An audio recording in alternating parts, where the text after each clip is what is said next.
एक बिटिया जो कि 12वीं में 87% नंबर लाकर पास करती है और आगे चलकर यूपीएससी एग्ज़ाम की तैयारी करती है और आईएएस अफसर बनने का सपना देखती है। साथ में उसके जो माता पिता रहते हैं दोस्तों, वो भी पुलिसकर्मी रहते हैं जो कि अच्छी खासी पोस्ट पर रहते हैं पुलिस में। एक दिन ऐसा आता है कि शाम को तकरीबन 7 बजे जब लड़की अपनी कोचिंग सेंटर से घर के लिए जा रही थी, तभी एक जगह पर कुछ कूड़े कचरा बीनने वाले 4 लड़के रहते हैं जो कि उसमें से एक लड़का एक लड़की को पकड़ता है, उसका हाथ उसको अकेले में ले जाता है। साथ में उसके कई सारे दोस्त उसके साथ सामूहिक बलात्कार जैसी घटना को अंजाम देते हैं और फिर वह लड़की उनके पास से छूटकर जब पुलिस स्टेशन पहुंचती है तो पुलिस वाले उस बिटिया की, उस लड़की की दर्दनाक कहानी को नहीं सुनते हैं और दोस्तों उसके ऊपर टिप्पणियां करते हैं कि तुम अच्छी कहानी सुना लेती हो फिल्मी एक्टरों की तरह।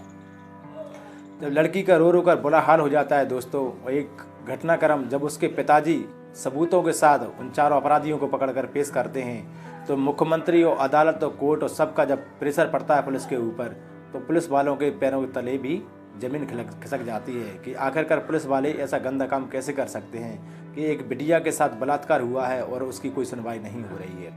तब पूरा घटनाक्रम सामने आया दोस्तों सोशल मीडिया और पत्रकारों के माध्यम से, तो लोग बाग बड़े हैरान और परेशान हो जाते हैं। जहां पर एक पुलिस वाले की बेटी सुरक्षित नहीं है तो एक आम इंसान की बेटी सुरक्षित कैसे रह सकती है। नमस्कार, जय हिंद दोस्तों, कैसे हैं आप सभी लोग। आशा करता हूं आप सभी लोग अच्छे होंगे और एक बार फिर स्वागत है कहानी आपकी मेरी इस यूट्यूब चैनल में।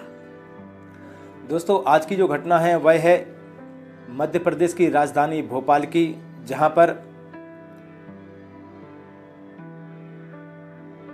एक जगह पड़ती है हबीबगंज। एमपी जोन 2 में एक कोचिंग सेंटर रहता है। उस लड़की का नाम रहता है सुमन, जिसकी उम्र रहती है 24 साल। सुमन जब यूपीएससी का अपना कोचिंग से शाम को तकरीबन 7 बजे 31 अक्टूबर 2017 को शाम के टाइम जब निकलती है तो एक हबीबगंज रेलवे स्टेशन है, वहाँ से करीबन 150 मीटर की दूरी पर एक पुलिया पड़ती है। उसके पास में कुछ कूड़ा और कचरा बेचने वाले लड़के बैठे हुए थे, जिसमें से एक लड़का उस लड़की का हाथ पकड़ता है। शाम होने ही वाली थी, सूरज पूरी तरीके से छुपा नहीं था दोस्तों। जब लड़के ने उसका हाथ पकड़ा तो लड़की ने झटपटाई उससे विरोध करने की कोशिश की। इसी के साथ में उसका एक और दोस्त आ जाता है तो उस लड़की को ले जाकर उस पुलिया के नीचे बैठ जाते हैं, पकड़ लेते हैं। और वो लड़की जब चीखती चिल्लाती है तो उसको दोनों लड़के बराबर थप्पड़ों से मारपीट करना उसका स्टार्ट कर देते हैं। थोड़ी देर तो लड़की रोती है दोस्तों, इसी के साथ में वह चुप हो जाती है। आखिरकार लड़की कहती है कि प्लीज़ मुझे छोड़ दो, मुझे जाने दो, मैं पढ़ाई कर रही हूँ, मैं बड़े गरीब परिवार की लड़की हूँ। दोस्तों लड़की की जब वो एक भी बात नहीं मानते हैं तो लड़की भी चुपचाप शांत बैठ जाती है, क्योंकि मारपीट तो नहीं पड़ेगी। इसी के साथ दोस्तों वो दोनों लड़के उस लड़की के शरीर पर से एक एक कपड़ा निकालना स्टार्ट कर देते हैं और लड़की दोबारा से चिल्लाने की कोशिश करती है तो उसी लड़की के निकाले हुए कपड़े उसके मुंह में ठूंस दिए जाते हैं और उसके कुछ कपड़ों से हाथ बांध दिए जाते हैं और कुछ कपड़ों से उसके पैर बांध दिए जाते हैं। बारी बारी से वो दोनों लोग उसका बलात्कार करते हैं। जब दोनों थककर 2-2 बार 3-3 बार बलात्कार कर लेते हैं, थक कर बैठ जाते हैं। इसके साथ दोस्तों वो लड़के नज़दीकी दुकान के पास में जाते हैं, चाय पीते हैं, चाय बिस्कुट का नाश्ता पानी सा करते हैं और फिर वहाँ से लौट कर आते हैं। तो पहले तो ये 2 लड़के थे, फिर इन्होंने 2 अपने साथियों को फ़ोन लगाया तो पूरे 4 लोग हो जाते हैं और 4 लोग इसी के साथ में फिर से उनके साथ एक बार 2-2 बार बलात्कार जैसी घटना को अंजाम देते हैं दोस्तों उस सुमन नाम की बिटिया के साथ में। और रात्रि के तकरीबन 11 बजे के करीब जब उस लड़की को छोड़ते हैं और वो लड़की कहती है कि प्लीज़ मुझे जाने दो, मैं विदिशा की रहने वाली हूँ, बड़े गरीब परिवार से हूँ, मेरी मम्मी पापा एक दर्जी हैं और मुझे छोड़ दीजिए, मुझे अपने घर जाना है। तो उसमें से एक लड़के को दया आ जाती है तो वो लड़का उसको छोड़ने के लिए तैयार हो जाता है दोस्तों। लड़की जब वहाँ से निकलने लगती है और निकल कर नज़दीकी MP नगर में जो एक पुलिस स्टेशन पहुँचता है तो वहाँ पहुँचती है। जब वो एक पुलिसकर्मी से कहती है कि साहब मुझे अपने घर पर कॉल करना है और मुझे ऐसी ऐसी घटना हुई है मेरे साथ में, तो पुलिस वाला आधा घंटा परेशान करने के बाद उसको एक मोबाइल देता है। लड़की जब वहाँ पर पहुँची थी तो उसके जो अपराधी थे उन्होंने मोबाइल, उसके डॉक्यूमेंट्स, पैसा, ज्वेलरी सब कुछ छीन लिया था दोस्तों। लड़की उस पुलिसकर्मी का फ़ोन लेकर अपने पिता को कॉल करती है, पूरी घटना की जानकारी देती है। तभी जो पुलिस का जो गार्ड था वह अंदर थानेदार साहब को बताता है कि ऐसी ऐसी बात है। लड़की फ़ोन पर बात करती है अपने पिता से। दोनों 3 पुलिसकर्मी वहाँ पर खड़े खड़े सब कुछ बात सुन रहे थे। लड़की की बात समाप्त होती है तो उसके पिता और माँ घटनास्थल पर उस MP नगर पुलिस थाने में पहुँचते हैं।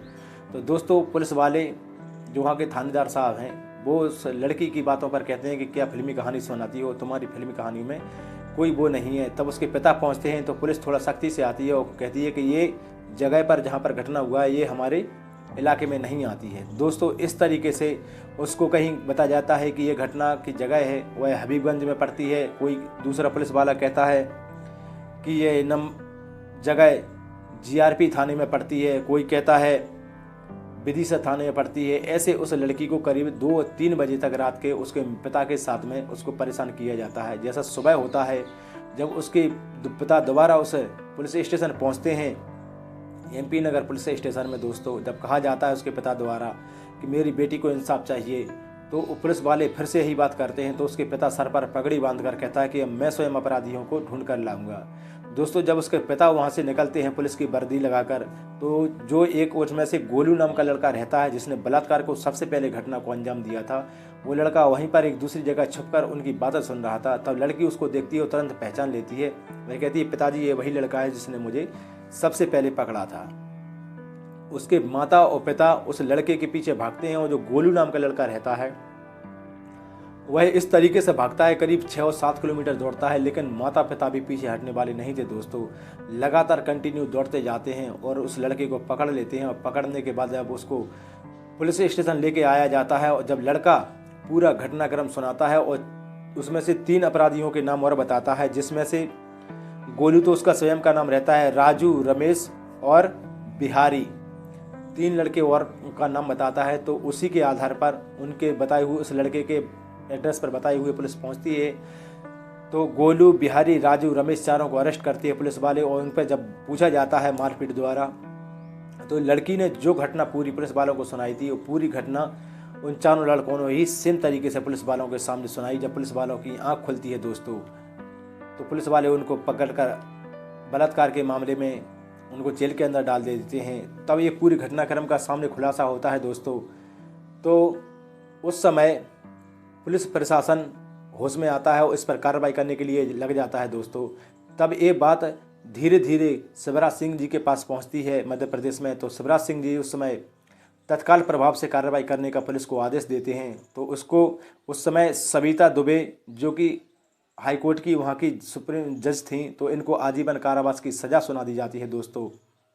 और इसके साथ में जो उसमें से 2 पुलिसकर्मी रहते हैं, उनमें से जो थानेदार रहते हैं MP नगर के और GRP थाने के, दोनों को सस्पेंड कर दिया जाता है। और जो वहाँ के TI रहते हैं उनको आधी वेतन एक कांस्टेबल के बराबर वेतन कर देते हैं ताकि इनको आगे चलकर सीख लग सके। दोस्तों इस तरीके से उस बिटिया के साथ में ऐसे दरिंदों ने ऐसी बलात्कार जैसी घटना को अंजाम दिया है। इस घटनाक्रम के बारे में आप लोगों के क्या विचार हैं मुझे कमेंट बॉक्स में ज़रूर दीजिएगा दोस्तों। फिर मिलूंगा एक मैं नई क्राइम की घटना के साथ। जब तक के लिए मुझे विदा दीजिए। जय हिंद, वंदे मातरम, भारत माता की जय।